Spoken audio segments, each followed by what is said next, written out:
काली नजर। माँ, माँ, अरे क्या माँ माँ कर रहा है? बकरी का बच्चा है क्या? अरे माँ, मजाक छोड़ो। मुझे फाइनली वो मेन चौराहे वाली दुकान मिल गई है। अब देखना, आपका बेटा दुगनी स्पीड से पैसा कमाएगा। ओफो, ये क्या? मेरी ऑनलाइन मेकअप क्लास चल रही है। इतनी जोर से क्यों बोल रहे हो आप दोनों? अरे मेरी धर्म पत्नी जी, मेकअप क्लास बाद में करना। वो चौराहे वाली दुकान मिल गई है हमको। अरे वाह, रुको मैं अपनी माँ को फोन लगाकर बता देती हूँ। अरे मैं भी अपने रिश्तेदारों को बता देती हूँ। कितनी खुशी की बात है। हाँ हाँ, मैं भी अपने दोस्तों को बता देता हूँ। 1 हफ्ते बाद रजिस्ट्री है। बस घर में खुशी का मौका था। उन तीनों ने अपने अपने फोन उठाए और लोगों में बात फैलाना शुरू कर दिया। और रही सही कसर श्वेता बहू ने अपने पड़ोस में सबको बताकर कर दी। अरे वर्मा आंटी, अब हम भी जल्दी कार ले लेंगे। घर का रेनोवेशन होगा और ठाट से रहेंगे हम भी। अरे ऐसा क्या हुआ? लॉटरी बाटरी लग गई है क्या? अरे इस बार चौराहे वाली मॉल में हमको भी दुकान मिल गई है। दुकान नंबर 21 जो एकदम चौराहे पर है। अब ग्राहक बढ़ेंगे तो आमदनी भी बढ़ेगी ही ना। अरे वाह, कितनी खुशी की बात है। मैं बहुत खुश हूँ तुम्हें इतना खुश देख के। बाकी एक बात कहूँ, सबको मत बताते फिरना। किसी की नजर लग जाएगी तो खुशी की खबर वापस लौट जाएगी। हैं? ऐसे थोड़ी ना होता है। अब डरा रही हूँ। अरे सही कह रही हूँ, काली नजर कहते हैं इस चीज को। जब आप किसी को कुछ बताओ और वो काम बिगड़ जाए। अरे लेकिन मैं तो। तुमने सबको बता दिया ना? हाँ, फोन लगा लगा के। अब बच के रहना। काली नजर बड़ी खतरनाक होती है। श्वेता इतनी खुश रहती है कि वो वर्मा आंटी की बात पर ध्यान ही नहीं देती, जबकि पड़ोस में और भी लोगों से खुशी की खबर शेयर करती रहती है। अगले दिन राजेश बहुत दुखी होकर घर आता है। अरे बेटा, क्या हुआ? मुंह क्यों सूजा हुआ है? मधुमक्खी ने काट लिया क्या? माँ, वो दुकान किसी और के पास चली गई। किसी ने ज्यादा भाव लगा दिया। अरे पर बात तो आपसे हुई थी ना उस दुकान वाले की। हाँ, आज मैं टोकन अमाउंट देने गया था, तब मुझे पता चला। कोई आकर सुबह मुझसे पहले ही ज्यादा अमाउंट दे गया।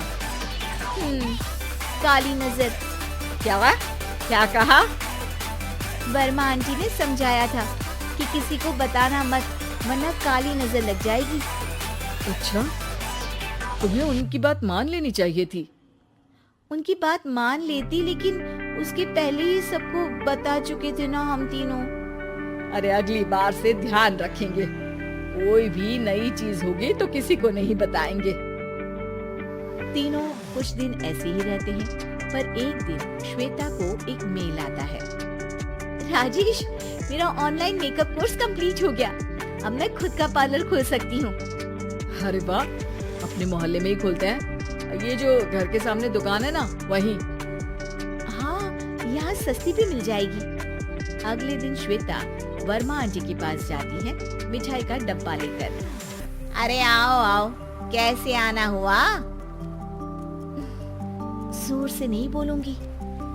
वो सामने वाली दुकान है ना, वहाँ मैं अपनी पार्लर की दुकान खोलने वाली हूँ। उसकी मिठाई है। अरे वाह, बहुत बधाई हो तुमको। हाँ, मैं कमाने लगूंगी तो राजेश पर पूरे घर का बोझ नहीं रहेगा ना आंटी जी। ये तो है, पर ये बता कि तूने ये बात किसी और को तो नहीं बताई ना? अरे नहीं, पिछली बार गलती कर दी थी। काली नजर लगी किसी की और राजेश के हाथ से वो दुकान चली गई। सबको मत बताना।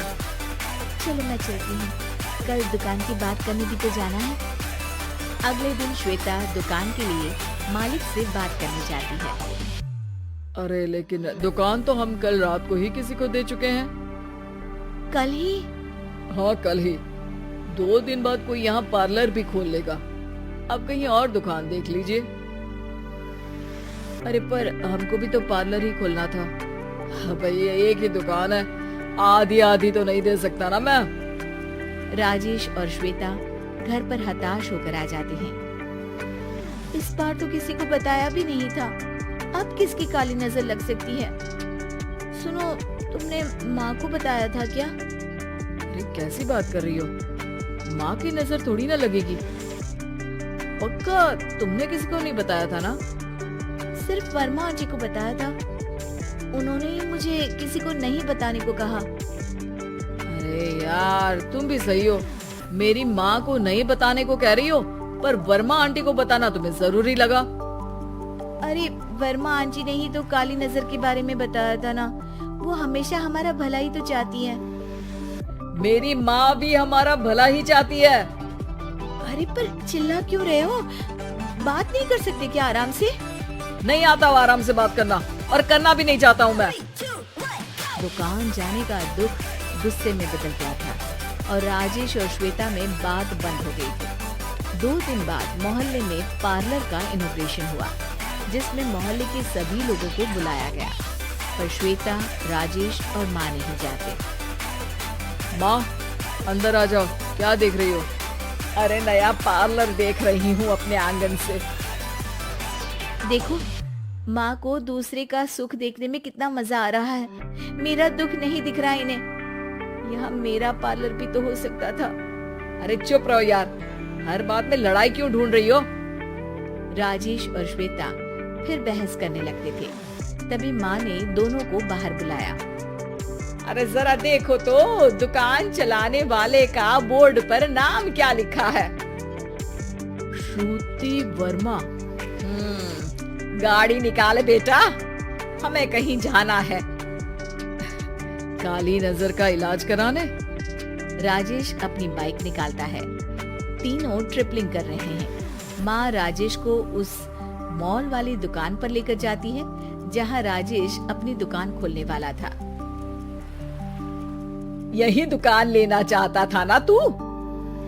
हाँ, पर इनको भी दुखी करने लेकर आई हो क्या यहाँ पर दुकान दिखाकर? वहाँ काफी नहीं था?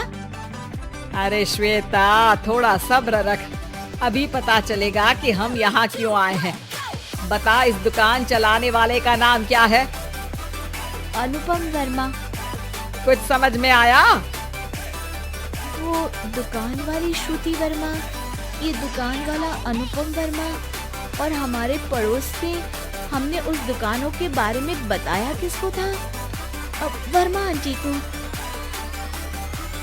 मतलब वर्मा आंटी ही हमारा काम बिगाड़ रही है?